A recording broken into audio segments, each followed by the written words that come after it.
الحمد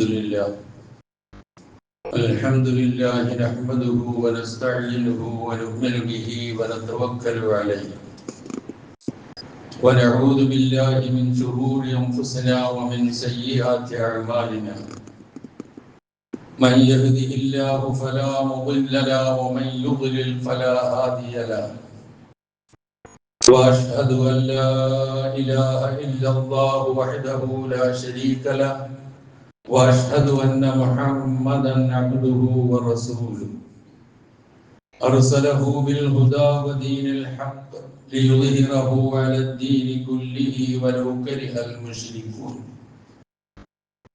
اللهم صل على محمد وعلى آل محمد كما صليت على إبراهيم وعلى آل إبراهيم وبارك على محمد وعلى آل محمد كما باركت على إبراهيم وعلى آل إبراهيم إنك حميد مجيد أما بعد فإن خير الكلام كلام الله وخير السنن سنن محمد صلى الله عليه وسلم وشر الأمور محدثاتها وكل محدثة بدعة وكل بدعة ضلالة وكل ضلالة في النار يا أيها الذين آمنوا اتقوا الله حق تقاته ولا تموتن إلا وأنتم مسلمون يا أيها الناس اتقوا ربكم الذي خلقكم من نفس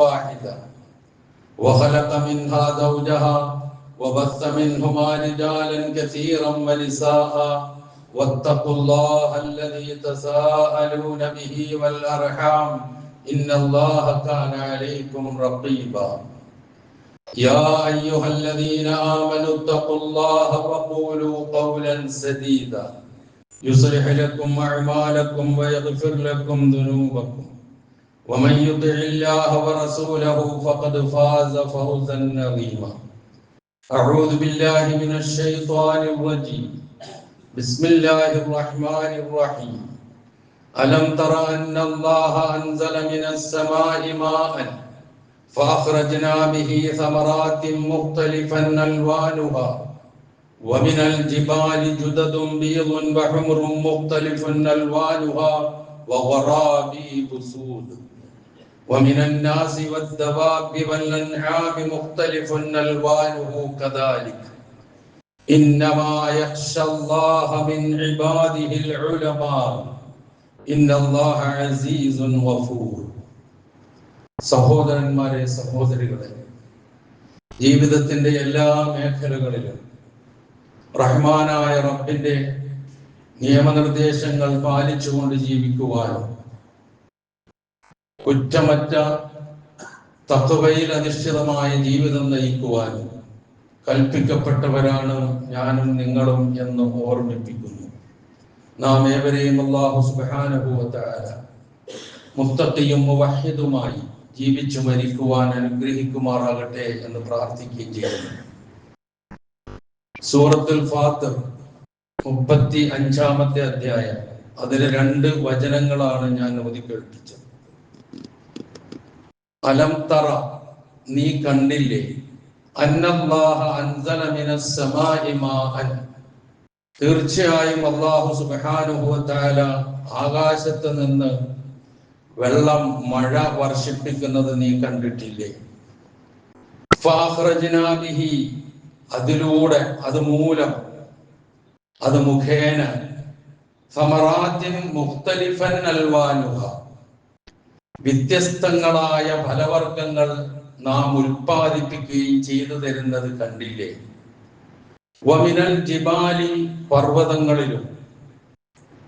പർവ്വതങ്ങളിലുമുണ്ട് ജുദദുൻ ബീദുൻ വഹ്മുറുൻ, വെളുത്ത നിറമുള്ള, ചുവന്ന നിറമുള്ള പാതകൾ പർവ്വതങ്ങളിലുണ്ട്. മുഖ്തലിഫുൻ അൽവാനുഹ, അതും വൈവിധ്യങ്ങളായ നിറങ്ങളാണ്. വവറാബീബു സൂദ്, കറുത്ത് ഇരുണ്ടവയും ഉണ്ട്.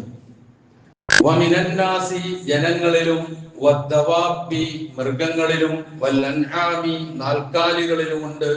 മുഖ്തലിഫുൻ അൽവാനുഹു കദാലിക്, അതുപോലെ വിഭിന്നങ്ങളായ വർണ്ണങ്ങളിലുള്ളത് ഈ പറഞ്ഞവയിലുമുണ്ട്.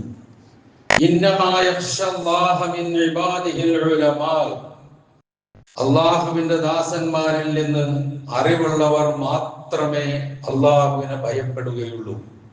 ഇന്നല്ലാഹ അസീസുൻ ഗഫൂർ, തീർച്ചയായും അള്ളാഹു പ്രതാപിയും ഏറെ പൊറുക്കുന്നവനുമാകുന്നു. ഇതാണ് ഈ രണ്ട് വചനങ്ങളുടെ സാരം. സൃഷ്ടാവായ അള്ളാഹുവിന്റെ സൃഷ്ടി വൈഭവത്തിലേക്കും ആ സൃഷ്ടിപ്പിലെ വൈവിധ്യത്തിലേക്കും സൃഷ്ടി വൈഭവത്തിന്റെ നിദർശനങ്ങളായ വർണ്ണങ്ങളിലേക്കും പ്രകൃതി ദൃശ്യങ്ങളിലെ വിസ്മയാവഹമായ പ്രതിഭാസം എന്ന് വിശേഷിപ്പിക്കപ്പെടുന്ന വർണ്ണവ്യത്യാസങ്ങളിലേക്കും വൈജാത്യത്തിലേക്കും വർണ്ണവിന്യാസത്തിലേക്കും നമ്മളുടെ മനസ്സിനെ കൂട്ടിക്കൊണ്ടുപോകുന്ന പല വചനങ്ങളിൽ വളരെ ശ്രദ്ധേയമായ രണ്ട് വചനമാണ്. ഈ വചനങ്ങളിൽ രണ്ടിലും നാം കേൾക്കുമ്പോൾ പറയുന്ന ഒരു വാക്കുണ്ട്, മുഖ്തലിഫുൻ അൽവാനു. അതാണ് നമ്മൾ ശ്രദ്ധിക്കേണ്ട കാര്യം. നിറങ്ങൾ വ്യത്യസ്തമായ, വർണ്ണങ്ങൾ വ്യത്യസ്തമായ.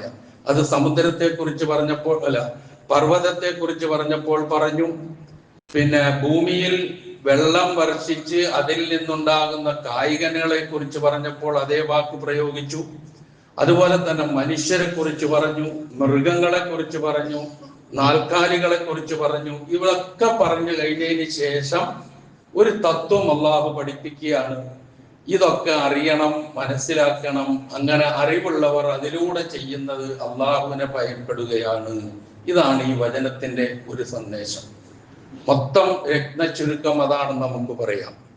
ഇപ്പൊ നമ്മൾ നോക്കുക, ഒരേ മഴവെള്ളം, ഒരേ ഭൂമി, ഒരേ തരത്തിലുള്ള കൃഷി, അല്ലെങ്കിൽ പല കൃഷികൾ ഒരേ രൂപത്തിൽ കൃഷി ചെയ്യുന്നത്, മിക്കവാറും അതിന് ഉപയോഗിക്കുന്ന വളങ്ങളും ഒന്ന് തന്നെയായിരിക്കും. പക്ഷേ ഇവ മുഖാന്തരം കിട്ടുന്ന ഫലങ്ങളോ ഒരിക്കലും ഒന്നല്ല. അത് വിവിധങ്ങളാണ്, വൈജാത്യമുള്ളതാണ്.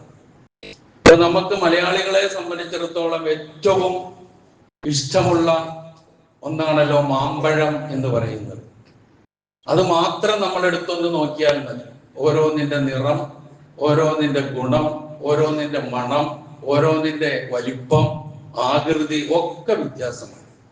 രുചിയെല്ലാം വ്യത്യാസമാണ്. പക്ഷെ ഇത് ഉണ്ടാകുന്നത് ഒരു ഭൂമിയിൽ നിന്ന്, ഒരേ വെള്ളത്തിൽ നിന്നുമാണ്, വെള്ളം കൊണ്ട് ഉണ്ടായ കൃഷിയിൽ നിന്നുമാണ് എന്നുള്ള തിരിച്ചറിവിലേക്കാണ് ആദ്യം ശ്രദ്ധ ക്ഷണിക്കുന്നത്. അതേപോലെ തന്നെ പർവ്വതങ്ങളെ കുറിച്ച് പറഞ്ഞു. നമ്മൾ കൂടുതൽ യാത്ര ചെയ്തു പോകുന്ന ആൾക്കാരെ സംബന്ധിച്ചിടത്തോളം മലകളും പർവ്വതങ്ങളും കൂടുതലുള്ള ഭാഗങ്ങളിലൂടെ യാത്ര ചെയ്യുമ്പോൾ നമ്മൾ ആ പർവ്വതങ്ങളുടെ മീതെ പാതകളിലൂടെ നമ്മൾ സഞ്ചരിക്കുന്ന അവസ്ഥ ഉണ്ടാവും.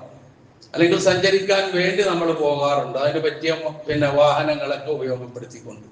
അങ്ങനെ ആ പാതകളിലൂടെ നാം സഞ്ചരിക്കുമ്പോൾ അവിടെ ഈ വൈവിധ്യം നമുക്ക് കാണാം. വഴികളിൽ തന്നെ, ആ പാറകളിൽ തന്നെ, ആ പർവ്വതങ്ങളിൽ തന്നെ വെളുത്തതുണ്ട്, ചുവന്ന നിറമുള്ളതുണ്ട്, കറുത്തിരുണ്ടവയുണ്ട്. ഈ വൈവിധ്യങ്ങളും അള്ളാഹുവിനെ കുറിച്ച് ചിന്തിപ്പിക്കുന്നതാണ് എന്നതിലേക്കാണ് നമ്മളെ കൊണ്ടുപോകുന്നത്. പിന്നെ പറഞ്ഞത് മനുഷ്യനെ കുറിച്ചാണ്. മനുഷ്യരും അങ്ങനെ തന്നെയാണ്. ഇപ്പൊ ഈ പള്ളിയിൽ ഒരുമിച്ച് കൂടിയിരിക്കുന്ന നമ്മളെല്ലാം ഒരേ രൂപത്തിലല്ല, എല്ലാറ്റിലും വൈവിധ്യമുള്ളവരാണ്. നിറത്തിൽ വൈവിധ്യമുണ്ട്, ആകാര സൗഷ്ഠവത്തിൽ വൈരുദ്ധ്യമുണ്ട്, സൗന്ദര്യത്തിൽ വൈവിധ്യമുണ്ട്, ശരീരത്തിന്റെ രൂപത്തിൽ വൈവിധ്യമുണ്ട്, സ്വഭാവങ്ങളിൽ വൈവിധ്യമുണ്ട്, ബുദ്ധിശക്തിയിൽ വൈവിധ്യമുണ്ട്. വൈവിധ്യമില്ലാത്ത ഒന്നുമില്ല. ആ വൈവിധ്യങ്ങളാണ് അവിടെ ജനങ്ങളെ കുറിച്ച് പറഞ്ഞത്. മൃഗങ്ങൾ, വനങ്ങളിൽ താമസിക്കുന്ന മൃഗങ്ങൾ, കാട്ടുമൃഗങ്ങൾ, നാട്ടുമൃഗങ്ങൾ എല്ലാം വൈവിധ്യങ്ങളാണ്. അതിൽ ഓരോ തന്നെ ഒരൊറ്റ മൃഗത്തെ സംബന്ധിച്ച് ഒരു ആടിനെ എടുത്താൽ തന്നെ അത് തന്നെ ഏതെല്ലാം തരത്തിലും വലിപ്പത്തിലും പേരിലും ഒക്കെയാണ് ഉള്ളതെന്ന് നമുക്കറിയാം. അപ്പൊ ദവാബ് അങ്ങനെ. പിന്നെ കാലുകളെ കുറിച്ച് പറഞ്ഞതും ഇങ്ങനെ തന്നെ. ഇങ്ങനെ ഈ വൈവിധ്യങ്ങളെ മൊത്തത്തിൽ വർണ്ണത്തിലും ആകൃതിയിലും രുചിയിലും ഗുണത്തിലും ഒക്കെയുള്ള ഈ ആധിക്യം, അതിന് അവർക്ക് എന്താണ് ഒരു നിദാനം എന്ന് കണ്ടെത്താൻ മനുഷ്യർക്ക് ഇതുവരെ കഴിഞ്ഞിട്ടില്ല എന്നുള്ളതാണ്. അവന്റെ പരിമിതമായ അറിവ് വെച്ചുകൊണ്ട് ചിലതിന് ചില പേരുകളൊക്കെ നൽകാൻ സാധിച്ചിട്ടുണ്ടാവും. അറിയാത്തതിനെ കുറിച്ച് നമ്മൾ എന്താ പറയുക, അതിന് ഇതിന്റെ രുചിയാണ്, ഇതിന് അതിന്റെ വലിപ്പമാണ്, ഇതിന് അതിന്റെ ഘനമാണ്, നിറമാണ് എന്ന് പറയലല്ലാതെ അതിന്റെ നിദാനം ഇന്നതാണ് എന്ന് പറയാൻ മനുഷ്യർക്ക് കഴിയുന്നില്ല എന്നുള്ളതാണ്. മനുഷ്യൻ എത്രയോ ഉയരത്തിലാണ് നിൽക്കുന്നത്, പക്ഷെ അവൻ എത്രയോ ദുർബലനാണ്. അപ്പൊ ഇങ്ങനെയുള്ള ഈ വചനങ്ങൾ അള്ളാഹു സുബ്ഹാനഹു വ തആല ഓർമ്മിപ്പിച്ചുകൊണ്ട് ഖുർആനിന്റെ അനുയായികളായ വിശ്വാസികളായ നമ്മെ സംബന്ധിച്ചിടത്തോളം നമ്മൾ തിരിയേണ്ട രൂപം എന്താണ് എന്ന് ഓർമ്മിപ്പിക്കുകയാണ്. ഇതൊക്കെ നമ്മുടെ അറിവുകളിലേക്ക്, വിജ്ഞാനത്തിലേക്ക് നമ്മളെ കൂട്ടിക്കൊണ്ടുപോകുന്ന കാര്യങ്ങളാണ് എന്നാണ് അള്ളാഹു പറഞ്ഞു വെക്കുന്നത്. എന്നിട്ട് അതിലൂടെ അവൻ എന്ത് വേണം? വായിക്കണം, പഠിക്കണം, ചിന്തിക്കണം, കണ്ടെത്തണം, ഗവേഷണം നടത്തണം. എന്നിട്ട് അവന് ലഭ്യമാകുന്ന ഈ അറിവുകൾ അവനെ അഹങ്കാരിയോ അല്ലെങ്കിൽ ധിക്കാരിയോ ആക്കി മാറ്റുകയല്ല. ഇതിനൊക്കെ വഴി ഒരുക്കി കൊടുക്കുന്ന അവന്റെ സർവശക്തനായ അള്ളാഹുവിന്റെ ശക്തിയെക്കുറിച്ചും അവന്റെ കഴിവിനെ കുറിച്ചും ഓർക്കുകയും ആ അള്ളാഹുവിനെ ഭയപ്പെട്ടുകൊണ്ട് ജീവിക്കാനായി ഇതിനെ ഉപയോഗപ്പെടുത്തുകയും ചെയ്യണം എന്ന ഒരു നിർദ്ദേശമാണ് ഈ വചനം ഉൾക്കൊള്ളുന്നതെന്ന് മനസ്സിലാക്കുക. അതാണ് ഇന്നമായ ഇതൊക്കെ പറഞ്ഞതിന് ശേഷം ഏത് നമ്മൾ ആലോചിച്ച് നോക്കുക. ഈ സൂറത്ത് ഫാത്തിറിലെ 27, 28 വചനങ്ങളാണ് ഞാൻ പറഞ്ഞു നിങ്ങളോട്. ഈ വചനങ്ങൾക്ക് മുമ്പ് പല വചനങ്ങളിലും, പ്രത്യേകിച്ച് ചില വചനങ്ങൾ ഞാനൊന്ന് സൂചിപ്പിക്കാം. 9-ാമത്തെ വചനം, അതിൽ കാറ്റ്, മേഘങ്ങൾ, മഴ, ഭൂമി പച്ചപിടിക്കുന്നത് എന്നതിനെ കുറിച്ചാണ് അതിൽ പ്രതിപാദിച്ചിട്ടുള്ളത്. 11-ാമത്തെ വചനം മനുഷ്യന്റെ സൃഷ്ടിപ്പ്, ഗർഭസ്ഥ ശിശു, അവന്റെ ജെൻഡർ തുടങ്ങിയിട്ടുള്ള കാര്യങ്ങളാണ് 11-ാമത്തെ വചനം. 12-ാമത്തെ വചനം എടുത്തു നോക്കിയാലോ, സമുദ്രം, ഉപ്പുജലം, സ്വച്ഛജലം, പച്ച മത്സ്യം, മുത്ത്, പവിഴം, ചിപ്പി, കപ്പലുകൾ തുടങ്ങിയിട്ടുള്ള കാര്യങ്ങളിലേക്കാണ് നമ്മുടെ ശ്രദ്ധ കൊണ്ടുപോവുക 12-ാമത്തെ വചനത്തിൽ. 13-ാമത്തെ വചനത്തിലോ സൂര്യൻ, ചന്ദ്രൻ, രാവ്, പകല് തുടങ്ങിയിട്ടുള്ള കാര്യങ്ങൾ. ഇതൊക്കെ നമ്മൾ എടുത്തു നോക്കിയാൽ ഓരോ ശാസ്ത്ര ശാഖകളായിട്ട് ഇതിന് നമുക്ക് കാണാം. ഖുർആൻ ഒരു ശാസ്ത്ര ഗ്രന്ഥം അല്ല, എന്നാൽ ശാസ്ത്ര സൂചനകളും സന്ദേശങ്ങളും അതിലുണ്ട്. ഇപ്പൊ നമ്മളിത് എടുത്തു നോക്കിയാൽ ജിയോളജി ഉണ്ട്, ജിയോഗ്രഫി ഉണ്ട്, ബോട്ടണി ഉണ്ട്, സുവോളജി ഉണ്ട്, ജനറ്റിക്സ് ഉണ്ട്, അഗ്രികൾച്ചറിലുണ്ട്, അനാട്ടമി ഉണ്ട്, ഫിസിയോളജി ഉണ്ട്. ഇതൊക്കെ ഈ പറഞ്ഞ തൊട്ട് മുമ്പ് പറഞ്ഞ വചനങ്ങളിലുണ്ട്. ആ വചനങ്ങളെല്ലാം കഴിഞ്ഞതിന് ശേഷം ഈ 27-ാമത്തെ 28-ാമത്തെ വചനം അവസാനിപ്പിക്കുന്നത് അറിവിലേക്ക്, വിജ്ഞാനത്തിലേക്ക് വിരൽ ചൂണ്ടിക്കൊണ്ട് അള്ളാഹുവിനെ കണ്ടെത്താനും ആ അള്ളാഹുവിനെ ഭയപ്പെടാനും ആയിരിക്കണം നിന്റെ അറിവ് എന്നുള്ളിടത്തിലേക്ക് നമ്മെ കൂട്ടിക്കൊണ്ടുപോവുകയാണ് സത്യത്തിൽ ഈ വചനം ചെയ്യുന്നത് എന്ന് നമ്മൾ അറിയുക. അപ്പൊ ഇതിൽ പ്രധാനമായി ഊന്നി പറഞ്ഞത് ഇൽമും ഉലമാഉമാണ്. ഞാൻ മറ്റ് ശാസ്ത്ര അതിന്റെ വിശകലനങ്ങളിലേക്കല്ല പോകുന്നത്. ഇതൊക്കെ ഇതിൽ ഉണ്ട് എന്ന് മനസ്സിലാക്കാൻ വേണ്ടി സൂചിപ്പിച്ചു എന്ന് മാത്രമേ ഉള്ളൂ. അപ്പം ഇങ്ങനെ ഭൗതികമാണ് ഇതൊക്കെ എന്ന് നമ്മൾ കാണാറുള്ള, ഗണിക്കാറുള്ള ശാസ്ത്രശാഖകളുടെ ഒക്കെ ഒരു സൂചനകൾ വിശുദ്ധ ഖുർആനിൽ പറയുകയും എന്നിട്ട് അത് അവസാനിപ്പിച്ചതിന് ശേഷം വിജ്ഞാനത്തിലേക്കും അള്ളാഹുവിലേക്കും അവനെ ഭയപ്പെടുന്നതിലേക്കും നമ്മുടെ മനസ്സിനെ കൊണ്ടുപോകുന്നുണ്ട് എങ്കിൽ പ്രിയമുള്ളവരെ, നമ്മൾ എങ്ങോട്ടാണ് പോകേണ്ടത്? അള്ളാഹുവിലേക്ക് തന്നെയാണ്. അള്ളാഹുവിനെ നിഷേധിക്കാനല്ല, ധിക്കരിക്കാനല്ല, കണ്ടെത്താനും അവനെ മാത്രം ആരാധിക്കാനും. അവിടെയാണ് എന്ന സൂറത്ത് മുഹമ്മദിലെ വചനത്തിലേക്ക് നമ്മൾ എത്തുക. നീ അറിയണം, നിന്റെ അറിവിന്റെ ആദ്യത്തെ അക്ഷരം ഉണ്ടാകേണ്ടത് അള്ളാഹുവിന്റെ ഏകത്വമാണ്, അള്ളാഹു അല്ലാതെ ആരാധ്യനില്ല എന്ന തത്വമാണ് എന്നതിലേക്കാണ് നമ്മളെ കൂട്ടിക്കൊണ്ടു പോകുന്നത്. അപ്പൊ അറിവുള്ളവര് ആ പരാമർശം വരുമ്പോൾ അതിലൂടെ ഒന്ന് നമുക്ക് സഞ്ചരിക്കാം ഒരല്പസമയം. അറിവ് എന്ന് പറയുമ്പോൾ വായിച്ചറിവുണ്ടാകാറുണ്ട്, എഴുത്തിലൂടെ ഉണ്ടാകാറുണ്ട്, അങ്ങനെ കേട്ട് അറിവുണ്ട്. ഇങ്ങനെ അറിവുകൾ പല രൂപത്തിൽ നമുക്ക് കിട്ടാറുണ്ട്. ഇപ്പൊ വിശുദ്ധ ഖുർആൻ ഒരു അറിവിന്റെ സമുദ്രമാണ്, ഒരു സംശയമില്ല കാര്യത്തിൽ. എല്ലാ അറിവുകളുടെയും കേദാരമാണ് വിശുദ്ധ ഖുർആൻ. ആ വിശുദ്ധ ഖുർആന്റെ അവതരണം ആരംഭിച്ചത് ആരാധനയുടെ പ്രാധാന്യം പറഞ്ഞുകൊണ്ടല്ല, വായനയുടെ പ്രാധാന്യം പറഞ്ഞുകൊണ്ടാണ്. എല്ലാവർക്കും അറിയാം, അത് ഹിറാ ഗുഹയിൽ അവതരിച്ചത് ഇഖ്റ ബിസ്മി റബ്ബിക്കല്ലദീ ഖലഖ് ഖലഖൽ ഇൻസാന മിൻ അലഖ് ഇഖ്റ വറബ്ബുക്കൽ അക്രമുല്ലദീ അല്ലമ ബിൽ ഖലം അല്ലമൽ ഇൻസാന മാ ലം യഅലം. അതാണല്ലോ ഏറ്റവും ആദ്യം അവതരിച്ച വചനം. അതിൽ വായിക്കാൻ പറയുന്നു, എഴുത്ത് പറയുന്നു, പേന കൊണ്ട് എഴുതുന്നതിനെ കുറിച്ച് പറയുന്നു. അപ്പൊ എഴുത്തും വായനയും പഠനവും ഒക്കെ ഒരു വിശ്വാസിക്കുണ്ടാകണം, ഒരു മനുഷ്യനുണ്ടാകണം. അതിലൂടെ റബ്ബിനെ കണ്ടെത്തണം. ആ റബ്ബിലേക്ക് അവൻ പോകണം. അവന്റെ നിയമനിർദ്ദേശങ്ങൾ പാലിച്ചുകൊണ്ട് അവൻ ജീവിക്കണം. എത്ര ലളിതവും സരളവുമാണ് ഖുർആൻ നമുക്ക് വരച്ചു കാണിച്ചിരുന്ന മാതൃക എന്നുള്ളത് നമ്മളെങ്കിലും ഒന്ന് ചിന്തിച്ചു നോക്കുക. അപ്പം ഖുർആൻ ആദ്യം ഇങ്ങനെ പറഞ്ഞു. അപ്പൊ എന്താണ് വായന കൊണ്ട് കിട്ടുന്നത്? വായിക്കുമ്പോൾ അവന്റെ ലോകം തന്നെ വികസിക്കും, അവന്റെ ചിന്ത വിശാലമാകും. അതുപോലെ തന്നെ ശരിയും തെറ്റും കണ്ടെത്താനുള്ള ഒരു മാർഗം അവന്റെ മുമ്പിൽ തെളിഞ്ഞു വരും. യാഥാർത്ഥ്യം എന്താണെന്ന് തിരിച്ചറിയാൻ കഴിയും. അതിലൂടെ സന്മാർഗത്തിലേക്ക് എത്താൻ കഴിയും. ഇങ്ങനെയാണ് എഴുത്തും വായനയും നമ്മളെ കൊണ്ടുപോകേണ്ട കാര്യങ്ങൾ. എഴുത്തും വായനയും ഒന്നും ഇല്ലാത്തവന്റെ അവസ്ഥ എന്താ? അവൻ മറ്റുള്ളവരുടെ ചിന്തയിലായിരിക്കും അവൻ ജീവിക്കുക. അതൊരു മനുഷ്യന് ഭൂഷണമായ കാര്യമല്ല. മനുഷ്യനാണ് ചിന്തിക്കാനും പഠിക്കാനും വളരാനും ഒക്കെ ഉള്ള ഒരവസ്ഥ നൽകിയിട്ടുള്ളത്. അപ്പൊ അറിവിന് നമുക്കറിയാം, അറിവിന് സാധാരണയായി പ്രയോഗിക്കുന്ന വാക്ക് ഇൽമ് എന്നതാണ്. ആ അറിവുള്ളവനാണ് ആലിമ് എന്ന് പറയുക. അത് ശാസ്ത്രത്തിൽ അറിവുള്ളവന് പറയും, മതത്തിൽ അറിവുള്ളവന് പറയും, ചരിത്രത്തിൽ അറിവുള്ളവന് പറയും. ഏതൊക്കെ ശാഖയിലുണ്ടോ ആ ശാഖയിൽ അറിവുള്ളവനൊക്കെ ആലിം എന്ന അറബി പദമാണ് പ്രയോഗിക്കുക. നമ്മളതെല്ലാം കൂടി ചുരുക്കി കൊണ്ടുവന്ന് മതത്തിൽ മാത്രം ഒതുക്കിയെന്ന് മാത്രമേ ഉള്ളൂ. ഇതാണ് അതിന്റെ വിഷയം. അവിടെ എന്ന് നിങ്ങൾ അർത്ഥം വെക്കുന്നുണ്ടോ? മതപണ്ഡിതന്മാരാണ് അള്ളാഹുവിനെ ഭയപ്പെടുന്നത് എന്ന് നിങ്ങൾക്ക് അങ്ങനെ തോന്നുന്നുണ്ടോ? അതിന്റെ അർത്ഥം അങ്ങനെ ആയിരിക്കുമെന്ന്? ഒരിക്കലും അങ്ങനെയല്ല. അതിന്റെ അർത്ഥം ഇങ്ങനെയാണ് നമ്മൾ കൊണ്ടുപോകേണ്ടത്. ചിന്തിക്കുക, മനസ്സിലാക്കുക. എല്ലാ അറിവുള്ളവരും, ഏത് തലത്തിലും അറിവുള്ളവരും. ഇപ്പൊ ഇൽമ് എന്ന് പറഞ്ഞാൽ അറിവ് എന്ന് നമ്മൾ സാധാരണ പറയുമെങ്കിലും ഒരു കാര്യത്തെ അതിന്റെ യഥാർത്ഥ രൂപത്തിൽ തിരിച്ചറിയുക, ഗ്രഹിക്കുക എന്നതിനാണ് അറബി ഭാഷയിൽ ഇൽമ് എന്ന് പറയുക. അങ്ങനെ വരുമ്പോഴേ ഒരു അറിവായി തീരുകയുള്ളൂ. കേവലം പുസ്തകങ്ങളിലെ വിവരങ്ങളും സമവാക്യങ്ങളും കുറെ ഉരുവിട്ട് പഠിച്ച് കാണാതെ പഠിച്ച് അത് പരീക്ഷയിൽ എഴുതി വെച്ച് ഉന്നതമായ മാർക്ക് വാങ്ങുന്നതോടുകൂടി അത് അറിവാണ് എന്ന് നമ്മളാരും തെറ്റിദ്ധരിക്കരുത്. അത് അതിലേക്കുള്ള ഒരു മാർഗം എന്ന് വേണമെങ്കിൽ നമുക്ക് പറയാം. അങ്ങനെ ഇതുപോലുള്ള കാര്യങ്ങൾ എഴുതി ഏറ്റവും ഉന്നതമായ അവസ്ഥയിൽ എത്തിയിട്ട് ലഹരി കച്ചവടക്കാരായ ഉന്നത അറിവുള്ള ആൾക്കാരെ നമ്മൾ വായിക്കുന്നില്ലേ പത്രത്തിൽ? എത്രയോ അറിവുള്ള ഡോക്ടർമാരൊക്കെ എന്റെ മുമ്പിൽ ഇരിപ്പുണ്ട്. എന്നോട് ക്ഷമിക്കുക, എത്രയോ അറിവുള്ള ഡോക്ടർമാരാണ് ഓപ്പറേഷൻ കഴിഞ്ഞതിന് ശേഷം കത്രിക വയറ്റിൽ തന്നെ വെച്ചുകൊണ്ട് വിട്ടുപോകുന്നത്. ഇതെന്ത് സംഭവിക്കുന്നത്? അറിവില്ലാഞ്ഞിട്ട, അത് ചെയ്യാൻ പാടില്ല അറിയാഞ്ഞിട്ട? അങ്ങനൊന്നുമല്ല. അപ്പൊ അതിനൊക്കെ ഒരു രൂപ അവനെ നയിച്ചുകൊണ്ട് പോകുന്ന ഒരു വികാരവും ഒരു ചിന്താധാരയൊക്കെ വേണം. അതിനാണ് നമ്മൾ സാധാരണ ധാർമ്മികത, മൂല്യം എന്നൊക്കെ പറയുന്നത്. മനുഷ്യനിൽ നിക്ഷിപ്തമാണ്. ആ മനുഷ്യരിൽ നിക്ഷിപ്തമായ ധാർമ്മികതയും മൂല്യങ്ങളും നട്ടുവളർത്തുകയും പരിപോഷിപ്പിക്കുകയും ചെയ്യുക എന്നുള്ളതാണ് മതം ചെയ്യുന്നത്. ഇടയ്ക്കിടെ ഓർമ്മിപ്പിക്കുന്നതും അത് തന്നെയാണ്.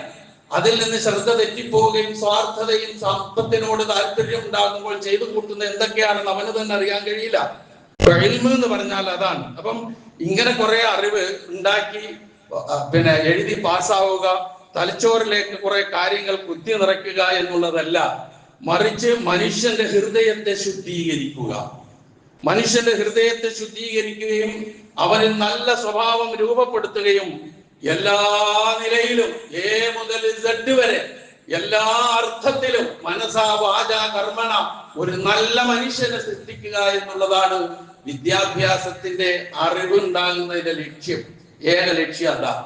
ഇന്ന് അങ്ങനെയൊക്കെ ആണോ എന്നുള്ളത് നമ്മൾ ആലോചിച്ച് കണ്ടെത്തേണ്ട കാര്യങ്ങളാണ്. അപ്പൊ ഇങ്ങനെയുള്ള വിവരത്തിന് ഇൽമ് എന്ന് പറയുമെങ്കിലും വിശുദ്ധ ഖുർആനിലെ വേറൊരു വാക്കുണ്ട്, അത് ഹിക്മത്ത് എന്നാണ് പറയുക. ഹിക്മത്ത് എന്ന് പറഞ്ഞാൽ അതിന് തത്വജ്ഞാനം, യുക്തി എന്നൊക്കെ പല അർത്ഥവും നമ്മൾ പറയുമെങ്കിലും അതിന് വിവേകം, തിരിച്ചറിവ് എന്നൊരു ഭാഷാന്തരം നമുക്ക് കൊടുക്കാം. വിവേകം, തിരിച്ചറിവ്. അറിവ് പോരാ, തിരിച്ചറിവ് വേണമെന്ന് നമ്മൾ പറയാറില്ലേ? വിവേകം ഉണ്ടാകണമെന്ന് പറയാറില്ലേ? അപ്പൊ അതിലൂടെയാണ് കാര്യങ്ങൾ മുന്നോട്ട്. ഇപ്പൊ വിവരങ്ങൾ ശേഖരിക്കാൻ ഒരുപാട് രംഗങ്ങൾ നമ്മുടെ മുമ്പിലുണ്ട്. ഒരുപാട് രംഗങ്ങളുണ്ട്. ഗൂഗിൾ സെർച്ച് ചെയ്യാം, ഇന്റർനെറ്റ് നോക്കാം, അതുപോലെ തന്നെ ഇപ്പൊ മെറ്റയുണ്ട്, ഇങ്ങനെ പലതും ഉണ്ട്. അതിലൊക്കെ നമ്മൾ ഒരറിവ് വേണം ആവശ്യപ്പെട്ടാൽ നമ്മുടെ മുമ്പിലേക്ക് ഇങ്ങനെ വരും. അതിന് ഈ പറഞ്ഞ പോലെ ഒരു അറിവ്, ഒരു ഇൽമ് എന്ന് വേണമെങ്കിൽ നമുക്ക് പറയാം. പക്ഷെ അതിനൊന്നും ഹിക്മത്തെന്നോ വിവേകമെന്നോ തിരിച്ചറിവെന്നോ ഒന്നും അതിന് നമുക്ക് പറയാൻ കഴിയില്ല. തന്നെയുമല്ല, അതൊക്കെ നമ്മൾക്ക് നാം സംശയം ചോദിച്ചാൽ നമുക്ക് കിട്ടുന്ന മറുപടികൾ എന്ന് പറയുമ്പോൾ, ഉദാഹരണത്തിന് ഞാൻ പറയാം, വാർദ്ധക്യത്തിലെത്തിയ മാതാപിതാക്കൾ അവരോടുള്ള എൻ്റെ കടമകൾ എന്താണ് എന്ന് പറഞ്ഞാൽ ഏതെങ്കിലും ഗൂഗിളിനോടോ മെറ്റയോടോ അല്ലെങ്കിൽ ഇന്റർനെറ്റിനോടോ നമ്മൾ വിവരം തേടിയാൽ എന്തായിരിക്കും നമുക്ക് കിട്ടുന്ന മറുപടി? നമുക്ക് കിട്ടുന്ന മറുപടി വാർദ്ധക്യത്തിലെത്തിയ മാതാപിതാക്കളെ പരിപാലിക്കുന്ന രൂപം, ശാസ്ത്രീയമായി അവർക്ക് എങ്ങനെ ഭക്ഷണം കൊടുക്കണം, ഇതുപോലുള്ള കുറെ കാര്യങ്ങൾ നമ്മുടെ മുമ്പിലേക്ക് ഇങ്ങോട്ട് വരും. അതേസമയം വാർദ്ധക്യത്തിലെത്തിയ മാതാപിതാക്കൾ ഓർമ്മശക്തി ഇല്ല, ഉമ്മക്ക് ഓർമ്മയില്ല, വാപ്പാക്ക് ഓർമ്മയില്ല, എല്ലാം തളർന്ന് കിടക്കയിലാണ്, ഒന്നിനും കഴിവില്ല. ഒരിറ്റു വെള്ളം വായിലേക്ക് ഒഴിച്ചു കൊടുത്താൽ അല്ലാതെ തൊണ്ട നനയൂല. അങ്ങനെയുള്ളൊരവസ്ഥയിൽ കിടക്കുന്ന ഉമ്മയോടും ഉപ്പയോടും അച്ഛനോടും അമ്മയോടും എന്റെ സമീപനം എന്തായിരിക്കണം എന്ന് ഇതിലൊന്നും കിട്ടൂല. അത് കിട്ടണമെങ്കിൽ അത് പഠിപ്പിക്കുന്ന തലങ്ങളിലേക്ക് പോകണം. അതാണ് മതപഠനം എന്ന് പറയുന്നത്. അത് പഠിപ്പിക്കുന്ന തലങ്ങളിലേക്ക് പോകണം, അല്ലാതെ കിട്ടൂല. നമ്മൾ കണ്ടില്ലേ, സോഷ്യൽ മീഡിയയിലൊക്കെ കണ്ടില്ലേ, മക്കൾ അങ്ങേയറ്റം സമ്പന്നതയുടെ ഉത്തുംഗതയിൽ ജീവിക്കുന്നു. ഒരു വയസ്സായ മനുഷ്യൻ ആരുമില്ല കയറി നോക്കാൻ, അയൽവാസികളുടെ സഹായം കൊണ്ട് ജീവിക്കുന്നു. അവസാനം അതിനെ ഗവൺമെന്റ് ഏറ്റെടുക്കുന്ന അവസ്ഥയിലേക്ക് എത്തിയ സംഭവം നമ്മുടെ അടുത്ത സന്ദർഭങ്ങളിൽ കണ്ടത്. അങ്ങനെ 100 സംഭവങ്ങളുണ്ട്. ഇതൊക്കെ അറിവില്ലാഞ്ഞിട്ടല്ല, അറിവ് നേടിയിട്ടാണ് ഈ മക്കളൊക്കെ കാനഡയിലും ഓസ്ട്രേലിയയിലും അതുപോലെ തന്നെ അമേരിക്കയിലും UK ഒക്കെ പോയി പണിയെടുക്കുന്നത്. അറിവുണ്ടായിട്ട് തന്നെ, ഇല്ലാതെ അങ്ങോട്ട് കയറാൻ പറ്റൂലല്ലോ. അപ്പൊ അറിവെന്ന് പറയുന്നത് എന്താണ്? തിരിച്ചറിവെന്ന് പറയുന്നതും വിവേകം എന്ന് പറയുന്നതും ഹിക്മത്ത് എന്ന് പറയുന്നതും മറ്റൊന്നാണ്. അവിടെയാണ് മതത്തിന്റെ ദാർശനികമായ വശം നമ്മൾ കണ്ടെത്തുക. അതാണ് നമുക്ക് മനസ്സിലാക്കാനുള്ള കാര്യം. പക്ഷേ ഇങ്ങനെ ഒന്നും അതിലേക്കൊന്നും അടിച്ചു നോക്കാതെ ഒരു വിശ്വാസിയായ മനുഷ്യൻ ഖുർആനിലേക്ക് പോയാൽ അവന് കാണാൻ കഴിയും എന്ത്? വഖദാ റബ്ബുക അല്ലാ തഅ്ബുദൂ ഇല്ലാ ഇയ്യാഹു വബിൽ വാലിദൈനി ഇഹ്സാനാ ഇമ്മാ യബ്ലുഗന്ന ഇൻദകൽ കിബ്റ അഹദുഹുമാ ഔ കിലാഹുമാ ഫലാ തഖുൽ ലഹുമാ ഉഫ്ഫിൻ വലാ തൻഹർഹുമാ വഖുൽ ലഹുമാ ഖൗലൻ കരീമാ വഖ്ഫിദ് ലഹുമാ ജനാഹ അദ്ദുല്ലി മിനർ റഹ്മ വഖുർ റബ്ബിർഹംഹുമാ കമാ റബ്ബയാനി സഗീറ എന്ന ഈ അവസ്ഥയിലേക്ക് എത്തണമെങ്കിൽ ഈ പഠനം തന്നെ വേണം. ഒരു മെറ്റയും ഒരു ഇന്റർനെറ്റും ഒരു ഗൂഗിളും ഈ ഒരവസ്ഥയിലേക്ക് കൊണ്ടുപോകില്ല. വാർദ്ധക്യത്തിലെത്തിയ മാതാപിതാക്കൾ ചോദിച്ചാലും മറുപടി പറയാൻ കഴിയുന്നില്ല, എഴുന്നേറ്റിരിക്കാൻ കഴിയുന്നില്ല, ആരെങ്കിലും എന്റെ കൈയൊന്ന് തൊട്ടെങ്കിൽ എന്ന് ആഗ്രഹിച്ചിരിക്കുന്ന സന്ദർഭം, ഒരാളിന്റെ സാന്നിധ്യം എനിക്കുണ്ടായെങ്കിൽ എന്ന് ആഗ്രഹിക്കുന്ന സന്ദർഭം. ആ സന്ദർഭത്തിലാണ് മക്കൾ ഇട്ടെറിഞ്ഞു പോകുന്നത്. എന്നിട്ട് ഏതെങ്കിലും ഒരു കാരണവശാൽ അടുത്ത് വന്നാലോ അറപ്പ്, വെറുപ്പ്, വിദ്വേഷം.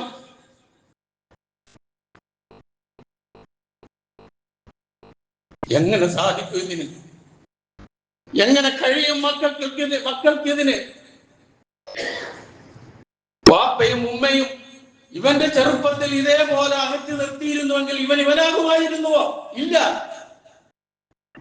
അറപ്പും വെറുപ്പും വിദ്വേഷവും, എന്ത് പറഞ്ഞാലും ഇഷ്ടമില്ല, എന്ത് ചെയ്താലും ഇഷ്ടമില്ല, എന്ത് ചോദിച്ചാലും മറുപടിയില്ല. ആ രൂപത്തിൽ ഉമ്മയും ഉപ്പയും മാറ്റി നിർത്തിക്കൊണ്ട് എന്ത് ഭൗതിക പുരോഗതി എന്ന് പറഞ്ഞിട്ട് എന്ത് കാര്യം? എന്ത് അറിവ് എന്ന് പറഞ്ഞിട്ട് എന്ത് കാര്യം? എന്ത് ഡോക്ടർ, എന്ത് എഞ്ചിനീയർ, എന്ത് ഉന്നത ഉദ്യോഗസ്ഥൻ, എന്ത് രാഷ്ട്രീയക്കാരൻ, എന്ത് മന്ത്രി? ഇവിടെയാണ് ചിന്തിക്കേണ്ടത്. അവിടെ നമ്മുടെ മനസ്സിലേക്ക് ഓടി വരും, എൻ്റെ ഉപ്പയാണ്, എൻ്റെ ഉമ്മയാണ്, എനിക്ക് വേണ്ടി ഒരുപാട് സഹിച്ചതാണ്, അവർക്കിപ്പം കഴിവില്ല, എൻ്റെ സഹായം അവർക്ക് ആവശ്യമുണ്ട്, എൻ്റെ സാന്നിധ്യം അവർക്ക് ആവശ്യമുണ്ട്, എൻ്റെ നല്ല പെരുമാറ്റം ആവശ്യമുണ്ട്, എൻ്റെ ഒരു പുഞ്ചിരി അവർക്ക് ആവശ്യമുണ്ട്, എൻ്റെ ഒരു നല്ല സമീപനം ആവശ്യമുണ്ട്. അതുകൊണ്ട് ഞാൻ കൊടുക്കണം. എന്നോട് റബ്ബ് നിർദ്ദേശിച്ചതാണ്. അതാണ് ശരിയായ മതബോധം എന്ന് പറയുന്നത്. അപ്പൊ അവന്റെ മനസ്സിലേക്ക് ഓടി വരും, മാതാപിതാക്കൾ രണ്ടാളുമോ അല്ലെങ്കിൽ ഏതെങ്കിലും ഒരാളോ വാർദ്ധക്യത്തിൽ എത്തിക്കഴിഞ്ഞാൽ അവരോട് വെറുപ്പ് തോന്നുന്ന ഛേ എന്ന വാക്ക് പോലും നിന്റെ നാക്കിൽ നിന്ന് വരരുത്. പ്രിയമുള്ളവരെ, നമ്മൾ എത്ര ഇച്ഛേ എന്നുള്ള നമ്മുടെ ഉപ്പയോടും ഉമ്മയോടും പറഞ്ഞിട്ടുണ്ടാകുമെന്നൊന്നും ഇരുന്നെണ്ണിപ്പം. എത്ര അറപ്പും വെറുപ്പും കാണിച്ചിട്ടുണ്ടാകും നമ്മുടെ വാർദ്ധക്യത്തിലെത്തിയ മാതാപിതാക്കളോട്. എണ്ണി നോക്ക്. ഗൗരവമുണ്ട് പ്രിയമുള്ളവരെ.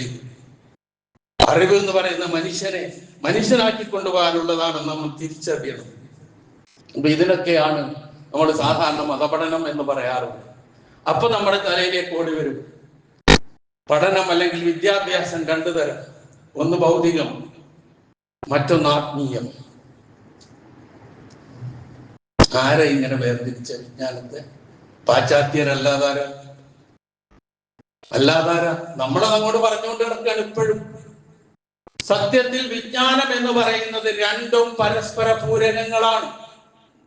മതവിദ്യാഭ്യാസം എന്ന് പറയുന്നതും ഭൗതിക വിദ്യാഭ്യാസം എന്ന് പറയുന്നത് രണ്ടും പരസ്പര പൂരകങ്ങൾ. ഇത് രണ്ടുമില്ലാതെ ജീവിക്കാൻ കഴിയില്ല.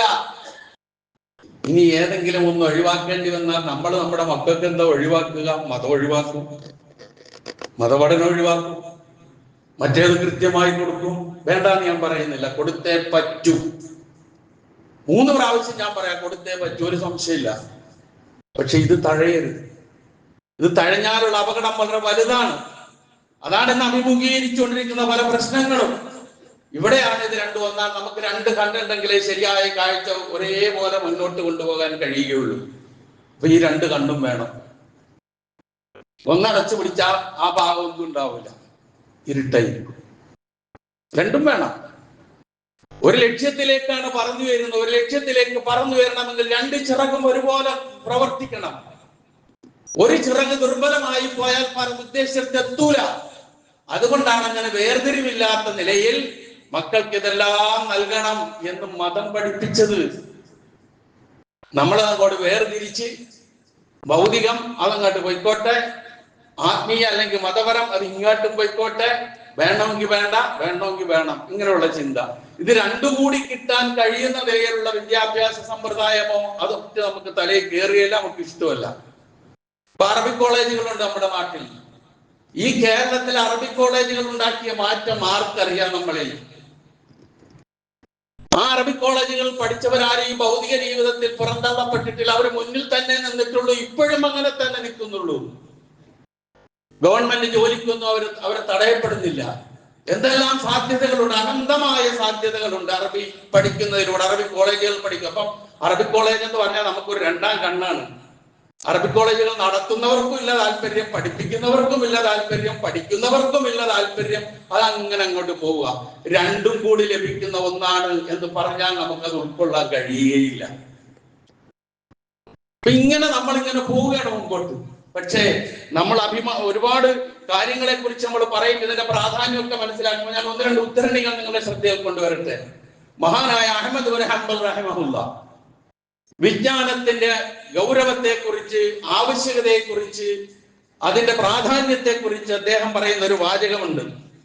ഹാജത്തുന്നാസി ഇലൽ ഇൽം, മനുഷ്യന് അറിവിന്റെ ആവശ്യം അശദ്ദു മിൻ ഹാജത്തിഹിം ഇലൽ തആമി വശറാബ്, ഭക്ഷണപാനീയങ്ങളെക്കാൾ ശക്തമായിട്ടുണ്ടാകേണ്ടതാണ് അറിവിനോടുള്ള ആസക്തി. ഭക്ഷണത്തോടും പാനീയത്തോടും ഒരു മനുഷ്യനുണ്ടാകുന്ന ആഗ്രഹവും താല്പര്യമുണ്ടല്ലോ, അതിനേക്കാൾ കൂടുതലാണ്, കഠിനമായിരിക്കണം അറിവിനോടുള്ള ജിജ്ഞാസ. എന്നിട്ട് അദ്ദേഹം പറയുന്ന വാക്ക് എത്ര ശ്രദ്ധേയമാണെന്ന് നോക്ക്.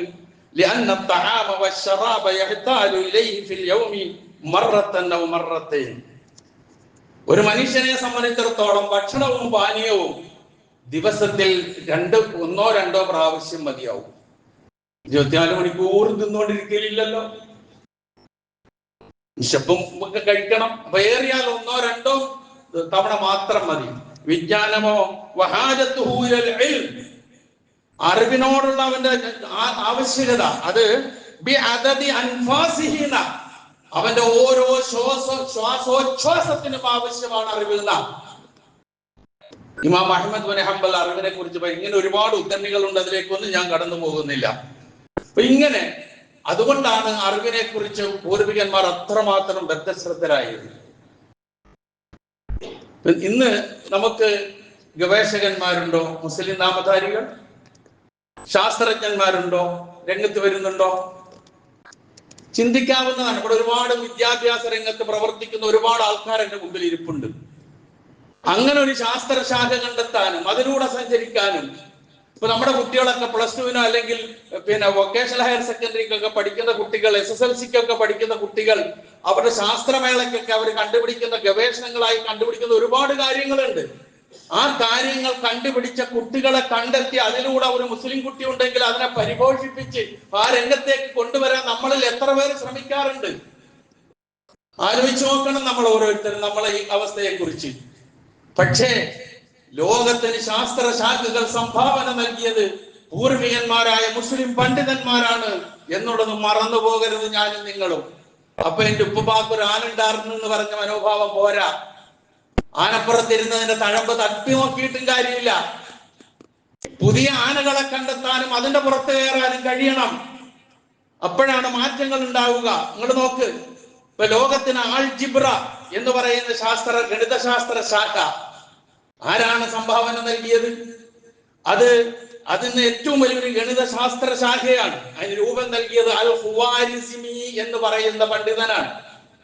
എത്ര പേർക്കറിയാം? അറിയുന്നവരുണ്ടാവും, ഞാൻ ആരെയും മുച്ചൂട് നിശ്ചയിക്കുന്നില്ല. അൽ ഖുവാരിസ്മി എന്ന് പറയുന്ന മുസ്ലിം പണ്ഡിതനാണ്. എന്തിനാണെന്നറിയോ അദ്ദേഹം ഈ ശാസ്ത്രശാഖയിലേക്ക് എങ്ങനെ എത്തിയെന്നറിയോ? അദ്ദേഹം ഖുർആൻ പഠിച്ചു. ഖുർആൻ പഠിച്ചപ്പോൾ അതിൽ അനന്തരാവകാശ നിയമങ്ങളുണ്ട്, ഫറായിദിന്റെ നിയമങ്ങളുണ്ട്, സക്കാത്തിന്റെ കാര്യങ്ങളുണ്ട്.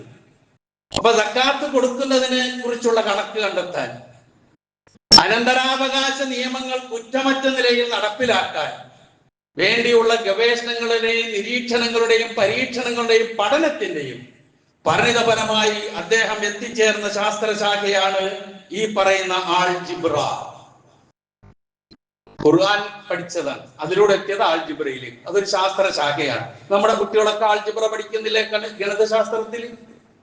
അൽ ഖുവാരിസ്മിയാണ്.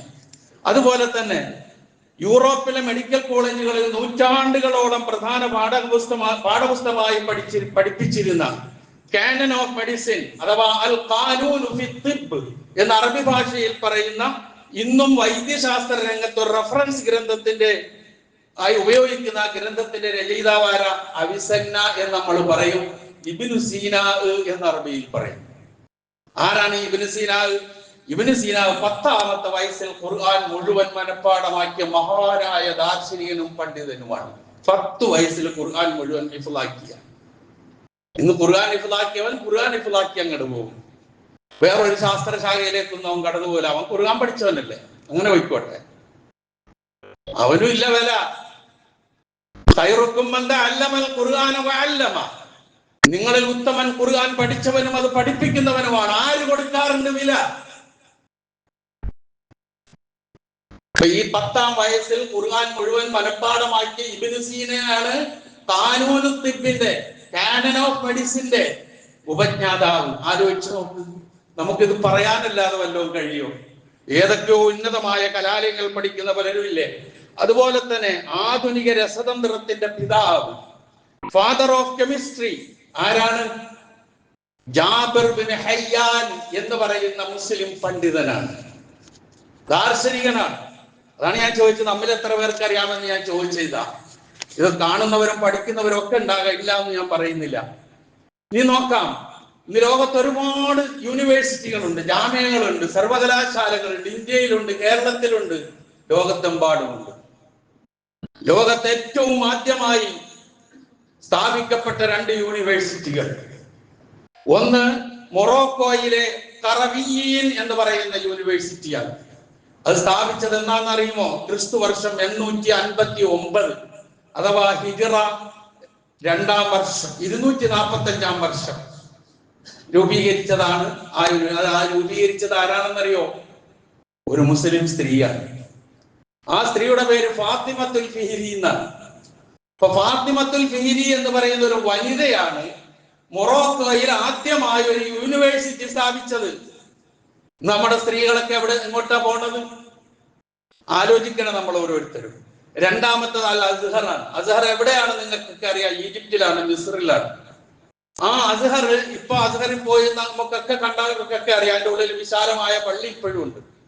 ആ പള്ളിയായിരുന്നു അതിന്റെ പഠന കേന്ദ്രം. ഇന്നിപ്പോ അത് മാറി, ക്ലാസ് റൂമും കാര്യങ്ങളും ഫെസിലിറ്റീസും ഒക്കെ ആയിട്ടുണ്ട്. പക്ഷെ ആ പള്ളികളിൽ അന്ന് പഠിച്ചിരുന്ന സന്ദർഭത്തിൽ നമ്മൾ മനസ്സിലാക്കേണ്ടത്, ആദ്യ പള്ളികളിൽ പഠിപ്പിച്ചപ്പോൾ ഖുർആൻ പഠിപ്പിച്ചു, ഹദീസ് പഠിപ്പിച്ചു, ഒപ്പം ഗോളശാസ്ത്രം പഠിപ്പിച്ചു, മെഡിസിനും പഠിപ്പിച്ചു. പാശ്ചാത്യരുണ്ടാക്കിയതാണ് ഭൗതികം മതപരം എന്ന് ഞാൻ പറഞ്ഞപ്പോ നിങ്ങൾക്ക് തിരിയുന്നുണ്ടോ കാര്യം? നമ്മൾ അതും പറഞ്ഞ ഇപ്പോഴും നടക്കുന്നത്. സമന്വയിപ്പിച്ചു കൊണ്ടുപോകാൻ ഉള്ള സ്ഥാപനങ്ങൾ പോലും മര്യാദക്ക് നിലനിർത്തിക്കൊണ്ടുപോകാൻ നമുക്ക് കഴിയുന്നില്ല. അതാണ് ഞാൻ പറഞ്ഞ എന്റെ ഉപ്പുപ്പാക്ക് ഒരു ആണുണ്ടായിരുന്നു എന്നുള്ളിടത്ത് നമ്മൾ നിൽക്കുക. അപ്പൊ ഇങ്ങനെ പൂർവികന്മാർ ചരിത്രം സൃഷ്ടിച്ച് ചരിത്രത്തിലും ശാസ്ത്രത്തിലും ഒക്കെ അഗ്രഗണ്യന്മാരായി ഇന്നും അവര് നൽകിയ സന്ദേശങ്ങൾ, പാഠഭാഗങ്ങൾ പഠിച്ചു വരുന്ന ഈ തലമുറയ്ക്ക് പോലും ഇനി അടുത്തത് എന്താകണം, ഇങ്ങനെയുള്ള ആൾക്കാരാകണോ എന്ന ചിന്ത പോലും ഇല്ല. ആ ഒരവസ്ഥയിലാണ് ഇപ്പോൾ നമ്മൾ ഉള്ളത് എന്ന് നമ്മൾ തിരിച്ചറിയണം. നമുക്ക് ഇന്ന് ആകെ വേണ്ടത് ഏതായിരുന്നാലും ശരി പണം സമ്പാദിക്കുക എന്നുള്ളതാണ്. പക്ഷെ ഒരു കാര്യം, പണത്തേക്കാൾ കൂടുതൽ, പദവിയേക്കാൾ കൂടുതൽ ഒരു രാജ്യത്തിന്റെ, ഒരു പ്രദേശത്തിന്റെ അസറ്റ് എന്ന് പറയുന്നത് അവിടുത്തെ അഭ്യസ്ത വിദ്യരായ വിദ്യാഭ്യാസമുള്ള ആളുകളാണ്. അവിടെ വിദ്യാഭ്യാസത്തിനാണ് ഊന്നൽ. ഇനി ഇസ്ലാമിലേക്ക് വരുമ്പോൾ അവിടെയും നമുക്കത് കാണാം. നിങ്ങൾ നോക്കുക, ബദർ യുദ്ധത്തിന് ബന്ധനസ്ഥരായ 70 പേരെ പിടിച്ചു. 3 വിഭാഗം ആൾക്കാരുണ്ടായിരുന്നു. അതിൽ ഒരു കൂട്ടർ നല്ല സമ്പന്നര്. നബി സല്ലല്ലാഹു അലൈഹി വസല്ലം അവരിൽ നിന്ന് 1000 മുതൽ 4000 ദിർഹം വരെ പ്രായച്ചിത്തം നിശ്ചയിച്ച് വാങ്ങിയിട്ട് അവരെ വിട്ടയച്ചു. രണ്ടാമതൊരു വിഭാഗം പരമദരിദ്രർ, ഒന്നും കൊടുക്കാനില്ല, പ്രവാചകൻ അവരെ വെറുതെ വിട്ടു. മൂന്നാമതൊരു വിഭാഗം സമ്പത്തില്ല, ദരിദ്രരാണ്, പക്ഷെ അവർക്ക് എഴുത്തും വായനയും അറിയാം. അവരോട് പറഞ്ഞു, നിങ്ങളെ മോചിപ്പിക്കാം. നിങ്ങളിൽ ഒരു ബന്ധനസ്ഥൻ 10 കുട്ടികൾക്ക് എഴുത്തും വായനയും പഠിപ്പിച്ചാൽ നിങ്ങളെ വെറുതെ വിട്ടേക്കാം. നോക്ക്, നിങ്ങൾ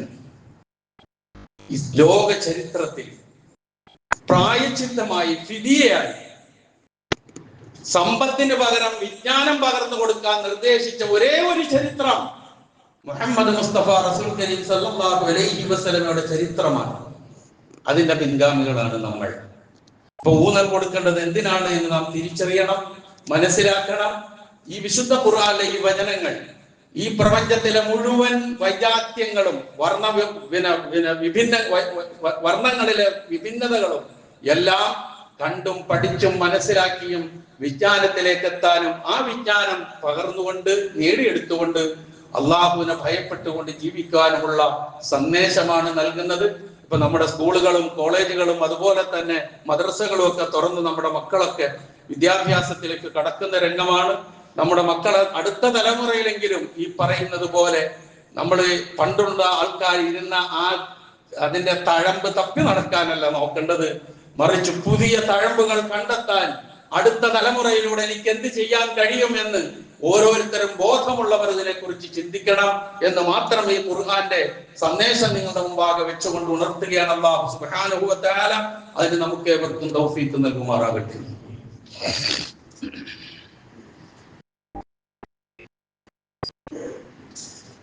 അൽഹംദുലില്ലാഹി الذي هدانا لهذا وما كنا لنهتدي لولا أن هدانا الله والصلاة والسلام على أشرف الأنبياء والمرسلين وعلى آله وصحابه ومن تبعهم بإحسان إلى يوم الدين أما بعد اتقوا الله عباد الله. ഒരിക്കൽ കൂടി അള്ളാഹുവിന്റെ ആജ്ഞാനുവൃത്തികളായി ജീവിക്കുവാൻ ഞാൻ ഉണർത്തുന്നു. ഏതാണ്ട് മഴക്കാലമായി എന്ന് കാലാവസ്ഥാ നിരീക്ഷകരും അതുപോലുള്ളവരും ഒക്കെ പറഞ്ഞ് കുറേശ്ശെ മഴ കണ്ടു തുടങ്ങിയ ഒരു സന്ദർഭമാണ്. പല സ്ഥലങ്ങളിലും നന്നായി മഴ വർഷിക്കുന്നുമുണ്ട്. മഴക്കാലമാകുമ്പോൾ അതിന്റെ കൂടെ വൈറസ് രോഗങ്ങളും ഇങ്ങനെ വരും. ഇപ്പൊ നമ്മൾ ഒരുപാട് രോഗം നമ്മൾ കേൾക്കുകയാണ്, പകർച്ചവ്യാധികൾ, പ്രത്യേകിച്ച് നിപ്പയും ഷിഗല്ലയും വെസ്റ്റിനയിലും H1-ഉം N1-ഉം ഒക്കെ ഇങ്ങനെ ഒരുപാട് രോഗങ്ങളെ കുറിച്ച്, പകർച്ചവ്യാധികളെ കുറിച്ച് ദിവസവും ചർച്ച ചെയ്യുകയും മനസ്സിലാക്കുകയും, അപ്പൊ അവിടെ ഒക്കെ നമുക്ക് ജാഗ്രത ആവശ്യമാണ്, സൂക്ഷ്മത ആവശ്യമാണ് എന്ന് ഒന്ന് ഉണർത്തുകയാണ്. അതുപോലെ തന്നെ മഴ, കാറ്റ്, ഇടി തുടങ്ങിയിട്ടുള്ളവയെല്ലാം അനുഗ്രഹങ്ങളാണ്, ആവശ്യമുള്ളതുമാണ്. ഒന്നും അനാവശ്യമല്ല, മോശമായ കാര്യങ്ങൾ അതില്ലെങ്കിൽ പ്രപഞ്ചമില്ല, ഈ ഭൂമിയില്ല, ഇവിടെ കൃഷിയില്ല, സസ്യലതാദികളില്ല, ഒന്നുമില്ല. ഇതൊക്കെ ആവശ്യമാണ്. അപ്പൊ അത് അങ്ങനെ വരുന്ന സന്ദർഭത്തിൽ ചിലപ്പോൾ അത് മിതമായ നിലയിലായിരിക്കും, ചിലപ്പോൾ അത് അധികമായി വരും. ഇപ്പൊ ഒരു പുഴ ഇങ്ങനെ കടകളാരവം മുഴക്കി ഇങ്ങനെ ഒഴുകുക എത്ര സുന്ദരമാണ് കാണാനും കണ്ടു നിൽക്കാനും കേൾക്കാനും ഒക്കെ. പക്ഷേ അതൊരു ഉരുൾപൊട്ടലായി മാറിയാലോ, മഴ ഇങ്ങനെ പെയ്യൽ എത്ര സന്തോഷമാണ് കണ്ടു നിൽക്കാൻ, അതൊരു പെരും മഴയായി മാറി വെള്ളപ്പൊക്കത്തിലേക്കും അതുപോലുള്ള കാര്യങ്ങളിലേക്കും എത്തിയാലോ, കാറ്റ് എത്ര സുന്ദരമാണ്, നമുക്ക് എത്ര ആശ്വാസം പകരുന്നതാണ്. ഒരു ചെറിയ കുളിർക്കാറ്റടിക്കുമ്പോൾ കിട്ടുന്ന ഒരു സുഖമുണ്ട്. ആ സുഖം അങ്ങോട്ട് മാറി ഒരു കൊടുങ്കാറ്റായി മാറിയാൽ എങ്ങനെ ഉണ്ടാവും? അപ്പൊ ഇതൊക്കെ സംഭവിക്കാം. ആ നിലയിലാണ് ഉള്ളത് എന്ന് നാം തിരിച്ചറിയുക. ഇപ്പൊ ഈ കാറ്റ് എന്നുള്ളത് മഴയുടെ സന്തോഷവുമായി വരുന്നതായി അള്ളാഹു അയച്ചതാണ് എന്ന് വിശുദ്ധ ഖുർആൻ വ്യക്തമാക്കി പറയുന്ന ഒരു കാര്യമാണ്. അള്ളാഹുവിന്റെ കാരുണ്യത്തിന്റെ മുമ്പിൽ സന്തോഷ വാർത്തയാണ് കാറ്റ് എന്നാ പറയുന്നത്. എന്നുവെച്ചാൽ അതിങ്ങനെ അടിച്ചു വീശി കാർമേഘങ്ങളെ കൊണ്ടുപോയി അത് വർഷിപ്പിക്കുക എന്നുള്ള ഡ്യൂട്ടി അള്ളാഹു നിശ്ചയിച്ചത് ചെയ്യുന്നു എന്നാ പറഞ്ഞതിന്റെ അർത്ഥം. പക്ഷെ അങ്ങനെ കാറ്റടിച്ചു വീശുമ്പോൾ അതിൽ ഭയപ്പെടേണ്ടതുണ്ട്. കാരണം ഒരു സമുദായത്തെ അള്ളാഹു സുബ്ഹാനഹു വ തആല നശിപ്പിച്ചത്, ആദ്യ സമുദായത്തെ അള്ളാഹു നശിപ്പിച്ചത് 7 രാവും 8 പകലും നിരന്തരമായി പെയ്തിറങ്ങിയ മഴയത്താണ് എന്ന് നമുക്കറിയാം. അതുപോലെ നൂഹ് നബിയുടെ നിഷേധികളായ ജനതയെ നശിപ്പിച്ചത് വലിയ മഴയും വെള്ളപ്പൊക്കവും കൊണ്ടാണ് എന്ന് നമുക്കറിയാം. അങ്ങനെയൊക്കെ വരുമ്പോൾ ഒരു വിശ്വാസി ഇങ്ങനെയുള്ള രംഗങ്ങളിൽ അവന്റെ റബ്ബിലേക്ക് അവന്റെ മനസ്സ് തിരിയേണ്ടതുണ്ട്. എല്ലാവർക്കും വേണ്ടി, അവന് വേണ്ടി മാത്രമല്ല. അവന്റെ ആ പ്രാർത്ഥന എല്ലാവർക്കും ഉപകാരപ്പെടും. ഇപ്പൊ കാറ്റടിച്ച് വീശുമ്പോൾ തന്നെ നമ്മുടെ നാവിൽ നിന്ന് വരണം, അല്ലാഹുമ്മ ഇന്നി അസ്അലുക ഖൈറഹാ വഖൈറ മാ ഫീഹാ വഖൈറ മാ അർസൽത ബിഹി വഅഊദു ബിക മിൻ ശർരിഹാ വശർരി മാ ഫീഹാ വശർരി മാ ഉർസിലത ബിഹി. ഇങ്ങനെ ഒരു പ്രാർത്ഥനയുണ്ട്. കാറ്റടിച്ച് വീശുമ്പോൾ അറിയുന്നവരുണ്ടാകാം, അത് പ്രാർത്ഥിക്കുക. എല്ലാവർക്കും വേണ്ടിയായി മാറും. അല്ലാത്തവർ അത് പഠിക്കണം. എന്താ ചോദിക്കുന്നത്? അല്ലാഹുവേ, ഈ കാറ്റിന്റെ നന്മയെ ചോദിക്കുന്നു, ഈ കാറ്റ് ഉൾക്കൊള്ളുന്ന നന്മയെ ചോദിക്കുന്നു, ഈ കാറ്റിനെ ഏതൊരു നന്മയുമായി അയച്ചു അത് ഞാൻ ചോദിക്കുന്നു, ഈ കാറ്റിന്റെ ഷർറിൽ നിന്ന് ഞാൻ രക്ഷ നേടുന്നു, ഏതൊരു ഷർറുമായി ഇത് വരുന്നു ആ ഷർറിൽ നിന്ന് ഞാൻ കാവൽ തേടുന്നു എന്ന് പറയുന്ന, ഇത് ഏതൊരു ഷർറുമായി അയച്ചുവോ ആ ഷർറിൽ നിന്നും കാവൽ തേടുന്നു. അല്ലാഹുമ്മ ഇന്നി അസ്അലുക ഖൈറഹാ വഖൈറ മാ ഫീഹാ വഖൈറ മാ ഉർസിലത് ബിഹി വഅഊദു ബിക മിൻ ശർരിഹാ വശർരി മാ ഫീഹാ വശർരി മാ ഉർസിലത് ബിഹി എന്ന പ്രാർത്ഥന കാറ്റടിച്ച് വീശുമ്പോൾ നമ്മുടെ നാവുകളിൽ നിന്ന് പുറത്തേക്ക് വരട്ടെ എന്നാണ് എനിക്ക് പറയാനുള്ളത്. മറ്റൊന്ന്, മഴ വർഷിക്കുമ്പോൾ വേഴാമ്പലിനെ പോലെ കാത്ത് നോറ്റിരുന്ന് മഴ വർഷിക്കാൻ ഒത്തിരി ശക്തിപ്പെടുമ്പോഴേക്ക് നമ്മുടെ മുഖം മാറും, നമ്മുടെ ശൈലി മാറും, നമ്മുടെ പെരുമാറ്റം മാറും. അപ്പൊ വേറെ സംസാരങ്ങൾ വരും. ഒരിക്കലും വിശ്വാസികളിൽ അത് ഉണ്ടായിക്കൂടാ. അങ്ങനെ മഴ വർഷിക്കുമ്പോൾ ആദ്യം തന്നെ അല്ലാഹുവിനോട് പറയുക, അല്ലാഹുമ്മ സയ്യിബൻ നാഫിഅ, അല്ലാഹുവേ ഉപകാരപ്രദമായ നല്ല മഴ വർഷിപ്പിച്ചു തരണേ എന്ന് ആദ്യം തന്നെ പറയുക. ഇനി മഴ അങ്ങോട്ട് ശക്തിപ്പെട്ടു, കഠിനമായി, അങ്ങ് ക്രമാതീതമായ ഒരു അവസ്ഥയിലെത്തിയാൽ അല്ലാഹുമ്മ ഹവാലൈന വലാ അലൈന അല്ലാഹുമ്മ അലൽ ആകാമി വൽ ആജാമി വൽ ദിറാബി വൽ അദ്ബിയത്തി വമരാബിത്തി ശജർ. ഏറ്റവും ചുരുങ്ങിയത് അല്ലാഹുമ്മ ഹവാലൈന വലാ അലൈന എന്നെങ്കിലും ഒരു വിശ്വാസി പറഞ്ഞിരിക്കണം. അല്ലാതെ മഴയെ ചീത്ത പറയലല്ല, കുറ്റപ്പെടുത്തലല്ല. അല്ലാഹുവേ, ഞങ്ങൾക്ക് ഉപദ്രവകരമാകാത്ത നിലയിൽ ഞങ്ങളുടെ പരിസരങ്ങളിലേക്ക് ഈ മഴയെ നീ മാറ്റണേ എന്ന് അതിന്റെ അർത്ഥം. അങ്ങനെ മാറ്റുമ്പോൾ പറയുന്നു, കുന്നിൻ പ്രദേശങ്ങളുണ്ട്, അതുപോലെ തന്നെ വനപ്രദേശങ്ങളുണ്ട്, വനാന്തരങ്ങളുണ്ട്, അതുപോലെ തന്നെ താഴ്വരകളുണ്ട്, മേച്ചിൽ സ്ഥലങ്ങളുണ്ട്. ഇവരിലേക്കൊക്കെ നീ മാറ്റണേ എന്നാണ് അതിന്റെ പൂർണ്ണമായ രൂപം. അപ്പൊ അവിടെയും നമുക്ക് വിഷമിക്കേണ്ട ആവശ്യമില്ല, അള്ളാഹുവിലേക്ക് തിരിയാം. ഇനി അതുപോലെ ഇടിയും മിന്നലും. ഇപ്പൊ അടുത്ത കാലത്ത് നമ്മൾ 3-4 പേർ ഒരുമിച്ച് മരിച്ച സംഭവമൊക്കെ കേട്ടു. ഒറ്റയും തെറ്റുമായി മിന്നലേറ്റ് മരിക്കുന്നത് കേൾക്കുന്നു. സ്വാഭാവികമാണ്, ഉണ്ടാകും. അപ്പൊ അതിൽ നിന്ന് ശരണം തേടാൻ 2 പ്രാർത്ഥനകളുണ്ട്. ഒന്ന്, അല്ലാഹുമ്മ ലാ തഖ്തുൽനാ ബിഗദബിക വലാ തുഹ്ലിക്നാ ബിഅദാബിക വആഫിനാ ഖബ്ല ദാലിക. അല്ലാഹുവേ, നിന്റെ കോപം കൊണ്ട് ഞങ്ങളെ നീ കൊന്നുകളയല്ലേ. അതുപോലെ തന്നെ വലാ തുഹ്ലിക്നാ ബിഅദാബിക, നിന്റെ ശിക്ഷ കൊണ്ട് ഞങ്ങളെ നശിപ്പിക്കല്ലേ. വആഫിനാ ഖബ്ല ദാലിക, അതിനു മുമ്പ് ഞങ്ങൾക്ക് നീ സൗഖ്യം നൽകണേ എന്നാണ് അതിന്റെ അർത്ഥം. മറ്റൊന്ന്, സുബ്ഹാനല്ലദീ യുസബ്ബിഹു റഅദു ബിഹംദിഹി വൽ മലായികത്തു മിൻ ഖീഫത്തിഹി. സുബ്ഹാനല്ലാഹ്, വല്ലാത്ത ഒരു പ്രയോഗമാണത്. സുബ്ഹാനല്ലദീ യുസബ്ബിഹു റഅദു ബിഹംദിഹി, ഇടിനാദം അല്ലാഹുവിനെ സ്തുതിച്ചുകൊണ്ട് അവന്റെ മഹാത്മ്യത്തെ വാഴ്ത്തുന്നു. ആ അല്ലാഹുവിന് സർവ പ്രകീർത്തനങ്ങളും അവനെ ഞാൻ പ്രകീർത്തിക്കുന്നു. വൽ മലായികത്തു മിൻ ഖീഫത്തിഹി, മലക്കുകൾ അതിനെ പേടിച്ചുകൊണ്ടും അല്ലാഹുവിനെ വാഴ്ത്തുന്നു. ആ അല്ലാഹുവിനെ ഞാൻ വാഴ്ത്തുന്നു എന്ന് അർത്ഥം വരുന്ന വിശുദ്ധ ഖുർആനിലെ ഒരു വചനമാണത്.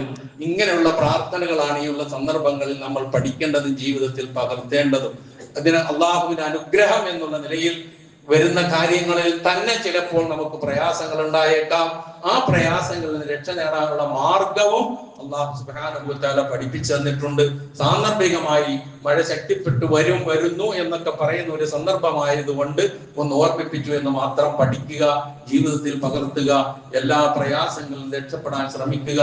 അല്ലാഹു സുബ്ഹാനഹു വ തആല നമ്മുടെ പ്രാർത്ഥനകളും നമ്മുടെ പ്രവർത്തനങ്ങളും യഥാവിധി നമ്മിൽ നിന്ന് സ്വീകരിക്കുമാറാകട്ടെ. ഇന്ന് നമ്മുടെ കളക്ഷന്റെ ദിവസമാണ്, എല്ലാവർക്കും അറിയാം, രണ്ടാമത്തെ വെള്ളിയാഴ്ച. ഇന്നത്തെ കളക്ഷനെ സംബന്ധിച്ചിടത്തോളം എനിക്ക് ഉണർത്താനുള്ള ഒരു കാര്യം, സാധാരണ പോലെ നിങ്ങൾ കാണരുത്, മഴക്കാലമാണ്. അതുമായി ബന്ധപ്പെട്ട ആവശ്യങ്ങളുടെ ആൾക്കാർ വർദ്ധിച്ചു വരുന്നു. വിദ്യാഭ്യാസ വർഷം തുടങ്ങിക്കഴിഞ്ഞതാണ്, അതുമായി ബന്ധപ്പെട്ടവർ വരുന്നു. സാധാരണയുള്ളത് വേറെയുമുണ്ട്. ഇതൊക്കെ കണക്കാക്കിക്കൊണ്ട് ഇന്നത്തെ കളക്ഷനിൽ പൂർണ്ണമായും നല്ല മനസ്സോടെ സഹകരിക്കണമെന്ന് എല്ലാ സഹോദരന്മാരോടും അഭ്യർത്ഥിക്കുന്നു. അല്ലാഹു സുബ്ഹാനഹു വ തആല നാം ചെയ്യുന്ന ചെറുതും വലുതുമായ എല്ലാ കാര്യങ്ങളും നമ്മിൽ നിന്ന് സ്വീകരിച്ചുകൊണ്ട് ഈ ലോകത്ത് വന്നു ഭവിക്കാവുന്ന വിപത്തുകളിൽ നിന്നും പരലോകത്ത് നേരിടേണ്ടി വരുന്ന ശിക്ഷകളിൽ നിന്നും നാം ഏവരെയും അല്ലാഹു കാത്തുരക്ഷിക്കുമാറാകട്ടെ. അറിഞ്ഞോ അറിയാതെയോ നമ്മിൽ നിന്ന് വന്നുപോയ തെറ്റുകുറ്റങ്ങൾ അല്ലാഹു നമുക്ക് പുറത്തു മാപ്പാക്കി തരുമാറാകട്ടെ. നമ്മിൽ നിന്ന് മരണപ്പെട്ടു പോയവരുടെ പാപങ്ങൾ അല്ലാഹു പുറത്തു കൊടുക്കുമാറാകട്ടെ. അവരെയും നമ്മളെയും അല്ലാഹു ജന്നാത്തുൽ ഫിർദൗസിൽ ഒരുമിച്ച് കൂട്ടുമാറാകട്ടെ. നമ്മിൽ നിന്ന് രോഗങ്ങൾ കൊണ്ട് വിഷമിക്കുന്നവരുടെ രോഗങ്ങളെ അല്ലാഹു ശിഫയാക്കി കൊടുക്കുമാറാകട്ടെ. പ്രയാസങ്ങൾ അനുഭവിക്കുന്നവരുടെ പ്രയാസങ്ങളെ അല്ലാഹു അകറ്റി കൊടുക്കുമാറാകട്ടെ. എല്ലാറ്റിലും ഉപരി ഇസ്ലാമിനും മുസ്ലിം ഉമ്മത്തിനും അല്ലാഹു ഇസ്സത്തിനെ പ്രദാനം ചെയ്യുമാറാകട്ടെ. اللهم اغفر للمؤمنين والمؤمنات والمسلمين والمسلمات الأحياء منهم والأموات إنك مجيب الدعوات ويا قاضي الحاجات. اللهم أعز الإسلام والمسلمين وأذل الشرك والمشركين. اللهم أجرنا من النار، اللهم أجرنا من النار، اللهم أجرنا من النار. ربنا اغفر لنا ولإخواننا الذين سبقونا بالإيمان ولا تجعل في قلوبنا غلا للذين آمنوا ربنا إنك رؤوف رحيم. ربنا آتنا في الدنيا حسنة وفي الآخرة حسنة وقنا عذاب النار.